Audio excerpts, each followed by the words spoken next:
Good morning, everyone. Good morning, John. Good morning, Mayor. Yeah.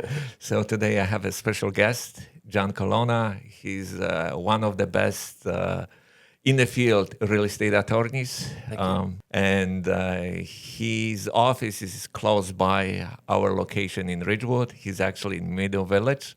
Sure, right on Metropolitan Avenue. Long time lawyer, and he's been practicing for more over than 30 years. That's right.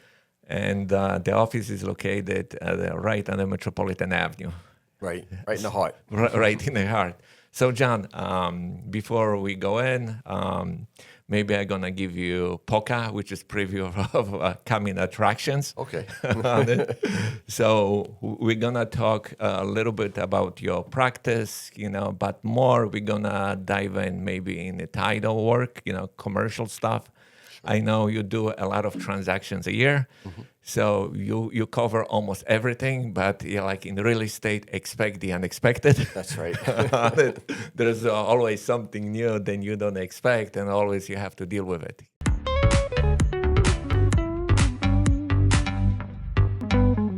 So tell me before we go in, why did you get to the real estate? I've been practicing for over 30 years, as you say, about 35 years now. And I initially started in a different area in personal injury work. Really? Yeah, but So you were chasing. I was the an bus. ambulance chaser. Ambulance chaser. But after about 10 years, very adversarial type of work, very frustrating dealing with insurance companies, I sort of stumbled upon real estate and fell in love with it because I always say, just like going to a hospital, there's really no good reason to go to a hospital. And just like going to an attorney, there's no good reason to see an attorney. When you go to a hospital, usually you're hurt or sick. When you see an attorney, you're getting divorced, you've gotten arrested, you've been in an accident. But the one good reason to go to a hospital is for the birth of a baby, and I equate real estate transactions to the birth of a baby. People are usually happy on both sides. One person really wants to sell, and one person really wants to buy. And at the end of the transaction, if you've done your job right, both sides are very happy. So it's a joyous occasion that I enjoy doing. You like to help people bring to the finish line? I do. I do. And I know there is like a real estate, that's the very wide range of the subjects we can talk, Sure. Starting from co-ops, Sure. going to multi-units, commercial. Sure. You also do the business, signing contracts, if somebody wants to buy the business, Yeah. you're looking over that as well. So your practice has a wide subject lines, right? Yeah, when you talk about real estate, it can really vary greatly. As you say, it could be, I primarily focus on residential, but we also do commercial, mixed use, where you might have a commercial store on the ground floor and some residential apartments above, six-family rent-stabilized apartments, warehouses. And as you mentioned, oftentimes when people have a business, let's say on the ground floor, a storefront, they may also own the whole building. So I might be involved with not only helping them sell the building itself, the real estate, but the actual business that's down below. We've done that many times. So you've been involved in many different types of transactions. Yeah, sure, absolutely. that's Wide-ranging. Wide ranging. And I've seen John, he seems very calm today, but he can turn around, he's fighting for the clients basically, Yeah. he gets the deal done. This is one of the attorneys you can always reach. And I know like in a real estate world, if there is no communication between brokers and other attorneys, nothing's going to get done, That's on it. right. That's right. It's very important. As you say, communication is key. I give my cell phone number out to every one of my clients. It's on the bottom of my signature, my email signature. And I do that so that we can take a team approach, working with a great real estate agent like Marek. When I see a problem coming down the road, Thank you for sharing. And I love you for caring. it's great to have somebody like Marek also with experience where I can reach out to him and say, Marek, I can take this approach, but maybe you could do it from the back door and just do a more gentle approach rather than lawyer to lawyer bucking heads. Let's just get this done for the client, get that football across the goal line. So usually, many times people don't see that, what's really happening, in our type of world, because it's like this is above you only see what is above the surface, but what's underneath, like an iceberg, Yeah. And then there's a little things, And remember, it was an iceberg that sunk the Titanic. Yeah. No, you hit the Titanic, you hit the iceberg and you sank. So you want to make sure. Yeah. know. I like to say with all those years of experience, it's not because I'm a genius. It's just that I've experienced every problem that there is, and having that kind of experience is very helpful for my clients because I can, anticipate the iceberg in the water and avoid hitting it. Yeah, that's a good analogy. So take me maybe from like a day-to-day routine, what's the process? So for example, I have a client, I refer you as his attorney, he's going to come in, or vice versa, like on the first point of contact with the client, what do you do? Sure. Real estate tends to be very mechanical. I sometimes equate it to an assembly line in building a car, but we do pay very close attention to the details. It starts with a great staff, which I have. We have 3 very competent paralegals. We've got computer systems in place. So when we receive, let's say, a deal sheet, which is basically a one-page summary of a new transaction from a real estate agent, and you forget a good real estate agent that provides a detailed a deal sheet with all the information that we need, we just spring into action. If we're selling, we prepare the contract based off of that deal sheet. We've got great paralegals that know how to fill out the contracts, which I, of course, review before they go out. We follow through on that to make sure that it gets signed. We always spend at least 45 minutes to an hour, whether we're representing a buyer or seller, going over that contract before they sign it. A lot of times clients are in a rush and they say, if you think it's good enough for me. But then when I take the time and I force them to go over it, they go, oh, I didn't know that. Oh, really? That's how that works? So it's very important to take that time, even though we're building this assembly line vehicle, slow down at certain points and really, really pay attention. Another important place is when a title report comes in. When you're buying and selling, the buyer always orders a title report to make sure that the person selling it actually owns it, that there's no liens, no judgments, no violations, and that's one of the most important steps. I always go through that very, very thoroughly. Then we've got a staff, again, that can address each one of those issues. I identify any potential issues, and we've got staff that addresses those issues. And if they run into problems, of course, they come back to me. And then, of course, eventually we end up sitting down at a closing about 2 months after the contract is signed.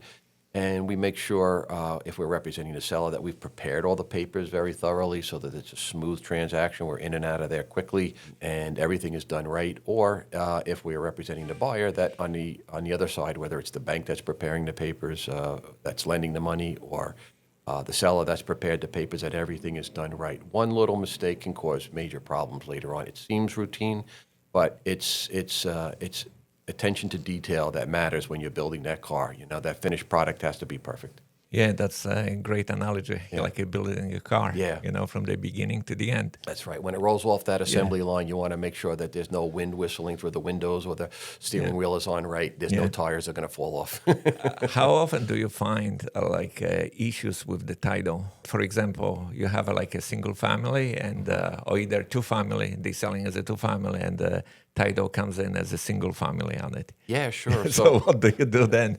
So I would say more than 50% of the time there is a, quote, issue with title. But what people oftentimes panic about with these issues are things that I see every day. Doing over 200 of these a year, doing this for 30 plus years now. These are things that we're accustomed to dealing with. But oftentimes, as you mentioned, a deal sheet may come in and say that this is a one-family house. Doesn't happen with you because you always research that ahead of time. We do. But not every broker does what Marek does and gies us all the right information from the get-go. So sometimes we'll Thank you. Yeah, John, you like smoothing today. well, it's gonna be payback. Very often, what people think they own, they don't actually own. They may think that they've got a two-family house, and because they've been paying taxes as a two-family house, but how they pay taxes through the New York City Department of Finance is not necessarily indicative of whether or not the New York City Building Department considers that a two-family house. And that's something that I have to delve into, whether I'm representing a buyer or a seller. And oftentimes, that's one of the points that you make where we run into a problem where what we thought the house was is not what the house is. And there are different ways to deal with that. Sometimes we can, working with a good expediter, that's somebody that worked with the building department, might be able to get something called a letter in lieu, where the building department will recognize it as a two-family because that's how it's been used, even though the documentation to support it just isn't there. Other times there's a price reduction because it's just impossible to prove that this is a two-family when in fact it was a one-family. So there are different things, and that's when the teamwork comes in. We go back to the broker and we ask them for their assistance and their expertise in renegotiating things. Sometimes a buyer will still buy even though it's not what they thought it was, because they've got a good broker representing, the seller has a good broker representing them, and there are other things that would make that house attractive. Awesome. What happens if there is no certificate of occupancy on the building? Because I've seen a lot of properties were built before 1938. Yep. How long usually takes? What's the process? Is there a CO in place for those buildings, or how you overcome it? Sure, sure. So as Marek points out, and he knows as an experienced real estate attorney, real estate agent, Thank you. he knows as much as an attorney. Before 1938, the city of New York did not require certificates of occupancy. A certificate of occupancy, just to back up for a moment, is something that's issued when a house is built. As the name suggests, the building department will today monitor the building as it's constructed, the plumbing, the framing, whatever it might be, the electricity, and then once it's completed, issue a certificate saying that it's safe to occupy. Before 1938, the city of New York did not require that. When you go out to other locations, like in Nassau County, for example, I happen to know the Village of Valley Stream started requiring them in 1925. It depends, but New York City, where we do most of our work, they started in 1938. So if you have a house, as many houses, maybe even a majority of houses in New York City were built before 1938, what do you do? So at that point, the tax records, the Department of Finance records do become pertinent. How it's taxed today is irrelevant. How it was taxed prior to 1938, 1937 specifically, is usually a way to prove that this house is a legal 1, 2, or 3-family house. Because if it was taxed, if it was treated in 1937, then we know that the building department today will grandfather it in or consider it a legal 2, 3, 4, whatever it might be. And how long the process takes? Does it slows the transaction? Not at all. Usually as part of a standard title report, title companies will always search. If they know that there is no CO, certificate of occupancy, they will search the 1937 tax records because they know we're going to ask for that anyway, and we'll look for that. Sometimes they don't. I don't know why, but that's where my job comes in, to make sure that the finishing touches are on that automobile and everything is done right. Yeah, there is also another issue I see many times. Either the seller, they hide the information, before we put the property on the market. Yeah. And there was a construction done, but the permit is open. Yep. They don't disclose that because sometimes you go just on the basic records and you don't see that. And later on, you're receiving a title bill and there is a plumbing permit open. Yep. And what do you do then? Yeah, we run into that a lot on title reports. A lot of these records are readily available online. And again, a great real estate agent Thank you, like Marek will oftentimes check those records when he takes a listing and representing a seller to anticipate those icebergs in the water. And sometimes give an attorney like me a heads up to look out for these things. But not everything is there. So that's why the title report is so important, because the title report does a deeper dive into all of these records and oftentimes discloses things that is just not readily available on the internet. So we do have to wait for that title report to come in. And, of course, the title report is part of an insurance policy where they guarantee certain things. They actually don't guarantee, and this is a misunderstanding, whether or not a house is a legal 1 or 2. A lot of people think that's part of the insurance policy. But they sort of treat it the same as if they were insuring it. So they give us information that we're really relying upon. Yeah. Can you run it? What's usually title is? What does it secure? Sure, we've been using this term title search. So when you buy a home, and it's probably the biggest purchase you'll ever make in your life, oftentimes $1 million purchase, it's not required by law, but it's crazy not to get title insurance. If you're getting a mortgage, the bank requires you to get it. And the title search is done usually by what's called an abstract company. Think of like an insurance agent that might sell you multiple different insurance. So you could go to, I use a company called Ultimate Abstract, and they use the biggest title companies in the country that have been around for over 100 years, First American, Stewart, all different companies. So they actually do the searching of the public records, the old paper files they'll actually search through, as well as digital records. And then they ensure that you're getting good title. They search a lot of things, not all of which are covered. They search first and foremost, who is the owner? You want to make sure that the person selling it to you actually owns it. They also search to make sure that there are no outstanding mortgages, because those mortgages aren't paid off, then it becomes a lien on your property that you're buying. Sometimes, oftentimes, there's a mortgage that will be paid off at the closing, but sometimes there are old mortgages from prior owners, and we have to get something called a satisfaction of mortgage. Sometimes there are liens, judgments, credit card bills. All of these things are insured, so you'll get a policy of insurance that covers you forever as long as you own the house. Pay for the policy once at the beginning of the process, it covers you for as long as you own the house. There are certain things that are in the title report that are not actually insured.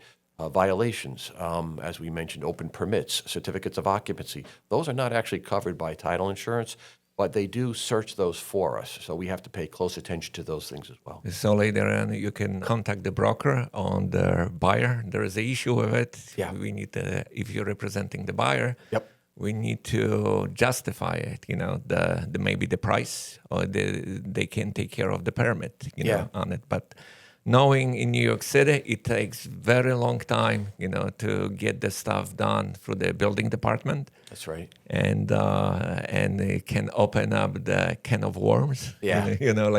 You start digging into one thing and it open up 1,000 different issues. Yeah. So sometimes you just close it and ask for the discount. That's right. On the price. That's right. As I said before, there's no problem that we haven't seen before, and we have many, many different ways to resolve those problems. Sometimes it's by actually getting a permit closed. Other times it's by getting a credit.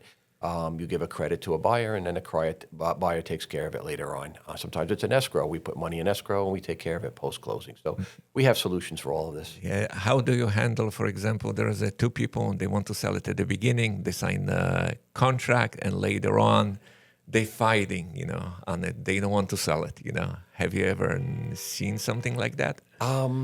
Where somebody in the contract doesn't want to sell it after they've agreed to? Yeah, doesn't happen often. Most times people, when they've put up a house for sale, they really do want to sell it. But I've had it happen on both ends, both as representing the buyer and the seller on that. And, it comes down to leverage sometimes. If one person promised to sell and we're representing the buyer, we can threaten to sue them for what's called specific performance. And that threat alone sometimes might foster a settlement where maybe the seller who's reneged on their promise will end up paying the buyer something. Other times they just hold fast and say no, and they play chicken with each other and see if the buyer will follow through on their threat, which sometimes they won't. But it's very rare. That's probably only happened to me. I can count on one hand how many times that's happened to me in 30 plus years. Have you ever had to take somebody to the litigation? Yeah, so we do try to avoid litigation. We do have attorneys that we work with closely, and we will refer things out.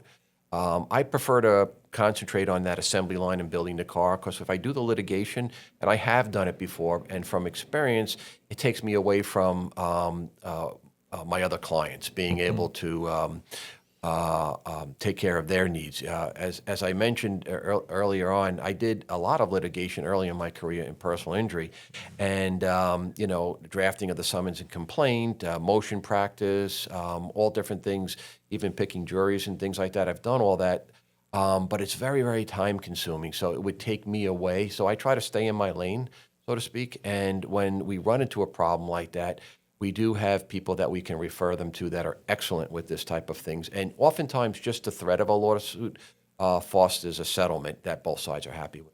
Yeah, that's a very good thing on Yeah. it. If you have to go, you go to that route. But Yeah. it doesn't happen that very often because people they settle. That's right. They That's want to right. make their things easier. Another thing I see, John, in a contract, sometimes people want to have the property delivered vacant. There Yeah. is a tenant issue. Yeah. Yeah. And then, that's very common right now in New York City. Yeah. That's the way I see it. And how do you handle that? Sure. Sure. So as you can tell us, Marek, a property value is much higher if the building is vacant when you're talking about a multifamily home, a 2, 3, or 6-family home.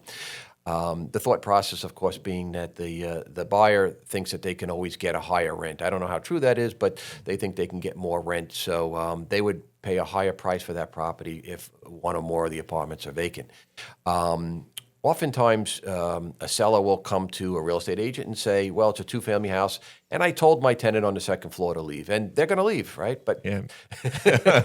they don't.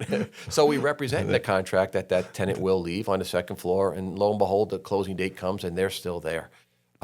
As you know, Marek, for many, many years, I also did housing court work, landlord-tenant work. Yeah, where you we, did a lot. yeah, yeah. And I've still got some pending, but I'm trying to wean myself off of that because over the years I used to quote people 6 months to get a tenant out, and they used to be in shock when I said that.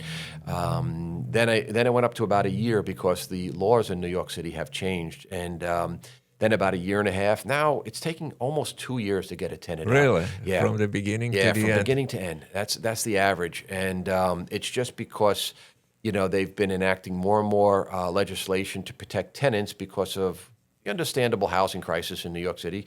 I'm not going to deny there is a housing crisis here, but the landlords are really taking the brunt of this, and it's really wreaking havoc on buying and selling property. So I warn clients that just because you've asked them to move or even demanded that they move doesn't mean that they're going to move, and you have to go through this very lengthy process, which is not something that you want to do. So oftentimes, if you can get a buyer to purchase a home, maybe at a reduced price, and take that tenant and take care of that tenant themselves, or maybe recognize that tenant, they're going to put a tenant in there anyway, and that tenant may not be as bad as they think. And if they have a good tenant, maybe that's somebody that they should consider taking, even if the rent is a little lower than what they were hoping for. Yeah, that's the one of the things we're dealing with a lot, and another stuff, I've seen people trying to offer money Yeah. to the tenant. Yep. Or either we're helping the tenant to relocate to the different location. I've seen that too, Yep. because you want to be not pressuring the tenant because everybody needs to leave, Right. They had a place for a while, and so you're trying to make it smooth, Right, for right. everybody, and maybe it's worth it, Well, that's where, again, I know Marek keeps laughing at me when I say that, but a good broker comes in because those nuances are so important when you might have, let's say, a 6-family house. Oh, and 6-family, that's a different story. And also you have the Section 8 tenant, you have to Yeah. relocate it, you have to get a transfer package, it's... So, oftentimes it takes a whole mix of things that you just touched upon, Marek. It might be a good tenant, and you have to convince the buyer, take this tenant because they're great. They take the garbage out. They've paid their rent on time for 20 years. They've never made any problems, any noises.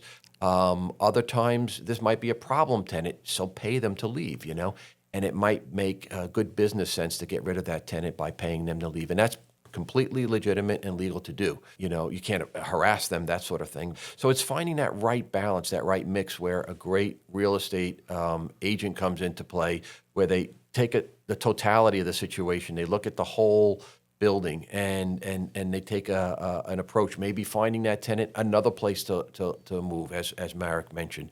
It's that multi-pronged approach that a good real estate agent with experience can take, and from experience can tell you how best to approach it if you're listing it with him or her. Yeah. Thank you, John. And we just want to mention, we're not giving any legal advice. This is just public information. We're just talking general opinion. If you would like to get a legal advice, then you have to consult the lawyer, contact the lawyer, like Absolutely. John, Yeah. on it. Then he can give you opinion on it, legal stuff. Good point. So we've been covering a little bit right now. We touch, as you mentioned, rent stabilized buildings. Yeah. That we see a lot, in New York, and you do diligence. For example, if you're representing the buyer, you go in over the lease on it, make sure everything adds up on it. That's another avenue. It takes a lot of times, because New York City, you want to make sure, all leases are properly raised, Yeah. escalation, it doesn't bite you later on, in the Yeah. butt, Yeah, yeah. So- Rent stabilized buildings are a thing unto themselves, as you said. As you know, Marek, unfortunately, because of all the rent regulations and the rules that are imposed by the city of New York upon landlords for rent-regulated apartments, the value of these buildings oftentimes are lower than what you might see in a two-family house. Even though Yeah, there you are see 6 the units. family selling for like 1.5. Meantime, 800,000, 900,000 Yeah. for the rent stabilized building. Yeah, and that's just because of all the hoops that the government puts people through. You mentioned due diligence.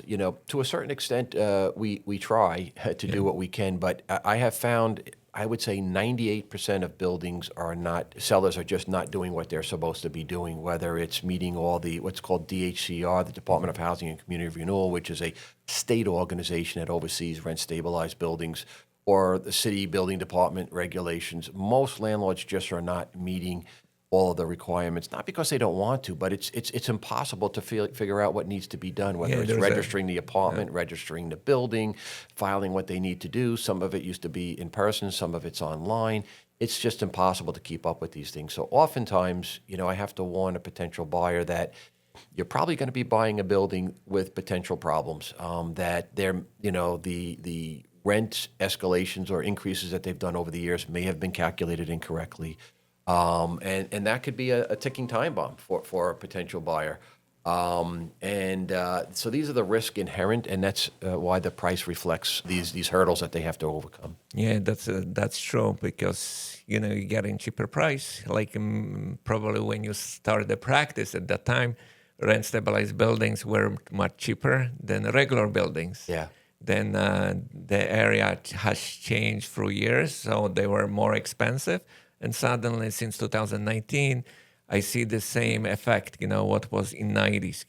Yeah. On it, and many families back then, they were buying rent stabilized building because they weren't able to afford a regular 1 or 2 family. Yeah. They put themselves in one of the units, and another income from renters helped them to pay the cost of mortgage. And I see that happening right now, because you can buy a very good building for like a 900,000. Meanwhile, you have to spend $2 million or 1.5 for another building. Yeah. It's unfortunate, but there still could be great buys, as you say. You can get a 6-family for under $1 million, and if you take the time to run it right, then you can make a profit. Many people will hire outside management companies to do this. I don't do that type of work, but We don't do that as well. yeah.